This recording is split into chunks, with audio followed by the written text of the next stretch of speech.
नमस्कार किसान भाइयों, मैं कमला प्रसाद मौर्य सोनभद्र उत्तर प्रदेश से। आप देख रहे हैं हमारा टॉपर किसान यूट्यूब चैनल। टॉपर किसान यूट्यूब चैनल पर आप लोगों का स्वागत है। अगर आप हमारे चैनल पर नए हैं तो चैनल को सब्सक्राइब कर लीजिएगा। अगर आपको यह वीडियो अच्छी लगे तो वीडियो को लाइक कर दीजिएगा। अपने साथी मित्रों और किसान भाइयों में इस वीडियो को शेयर जरूर कीजिएगा। अगर आप मुझे फेसबुक पेज पर देख रहे हैं तो फेसबुक पेज पर भी टॉपर किसान नाम का फेसबुक पेज है, उसको फॉलो कीजिएगा और लाइक कीजिएगा। तो आइए, आज मैं आपको दिखा रहा हूं 45 दिन की ये तरबूज की फसल है। 45 दिन ये है तरबूज की स्वीट किंग, नांगबू सीड्स कंपनी की स्वीट किंग है और करीब करीब ये 2.5 फीट के आसपास इसकी लता अब हो गई है। आप देख लीजिए इस तरह से ये इसमें अब धीरे धीरे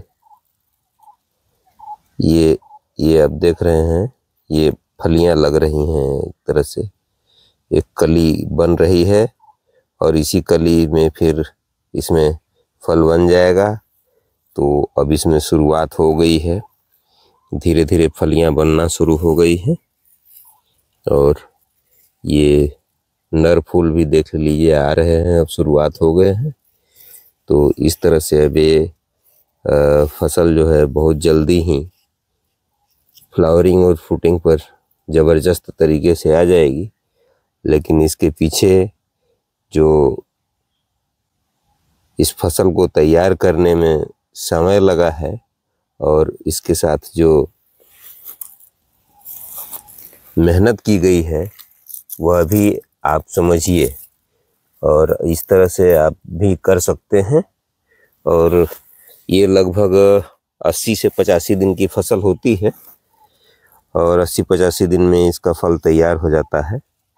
और कुछ इस तरह से है, इधर घास लगी हुई है देख लीजिए, और इसमें ये इस तरह से छोटे छोटे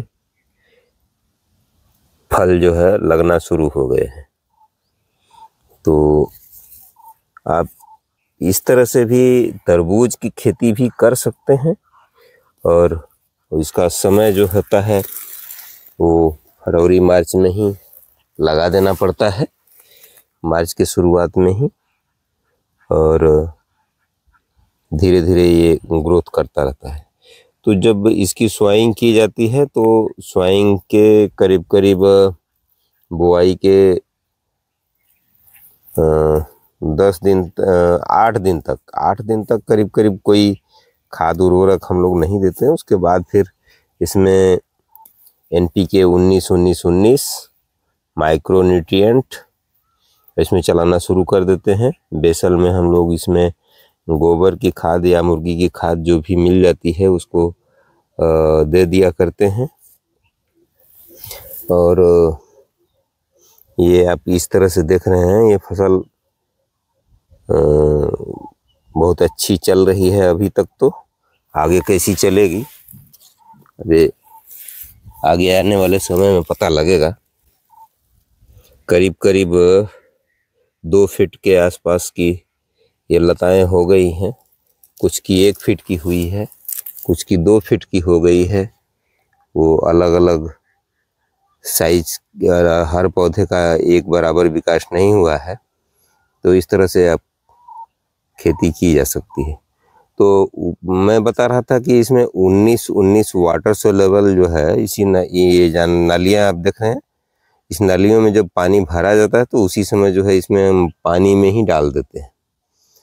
तो वो इस तरह से कर देते हैं और उसके बाद एक बार इसको बेसल दिए हैं। करीब करीब 28 दिन की जब फसल हो गई थी तब इसमें हम वहीं NPK 12-32-16, अगर वो ना मिले तो DAP भी आप डाल सकते हैं। DAP और साथ में आप पोटास भी डाल सकते हैं।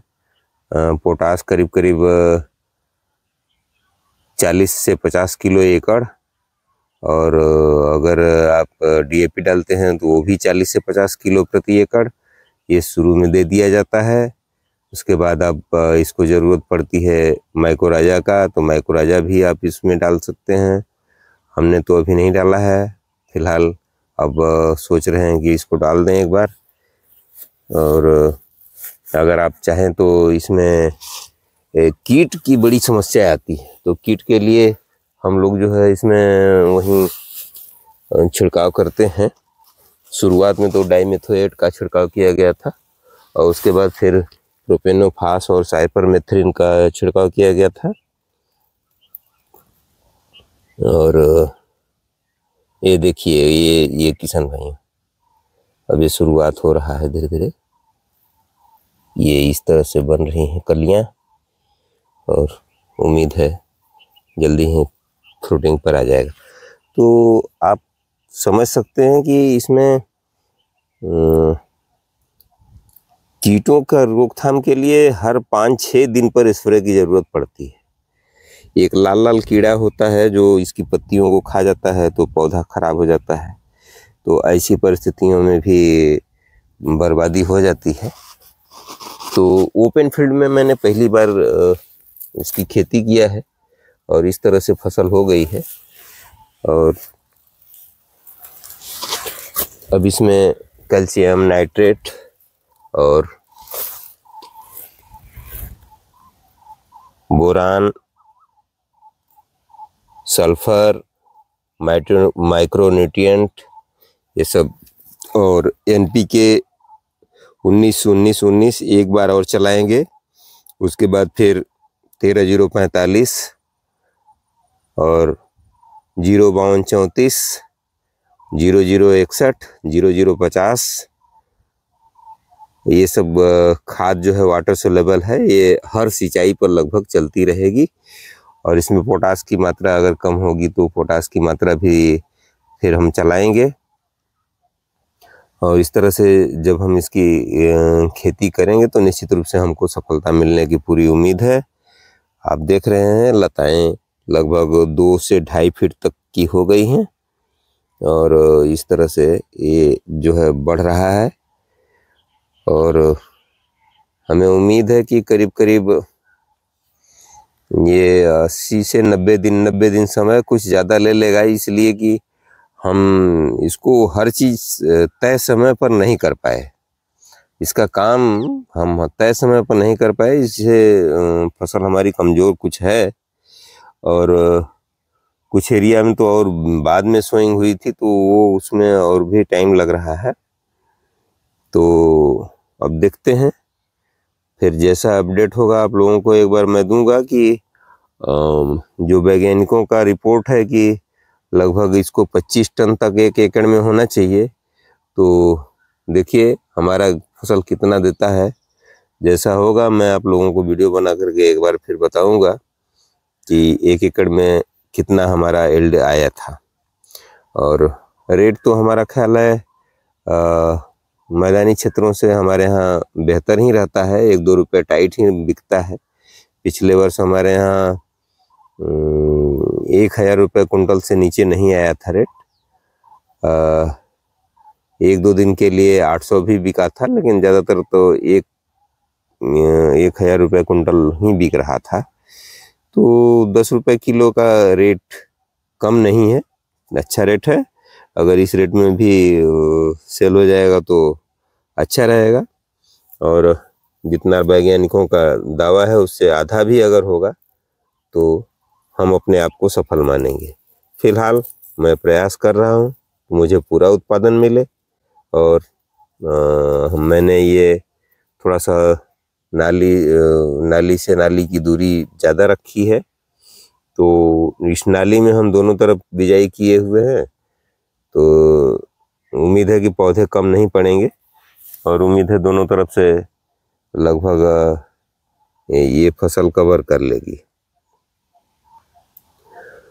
तो चलिए आगे का अपडेट मैं देता रहूँगा।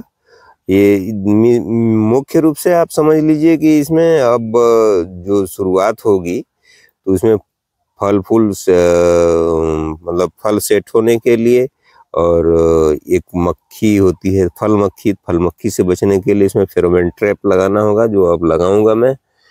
तो ये सब प्रिकॉशन मैं बरतूंगा, देखता हूँ, फिर जैसा अपडेट होगा मैं आपको आगे बताऊंगा।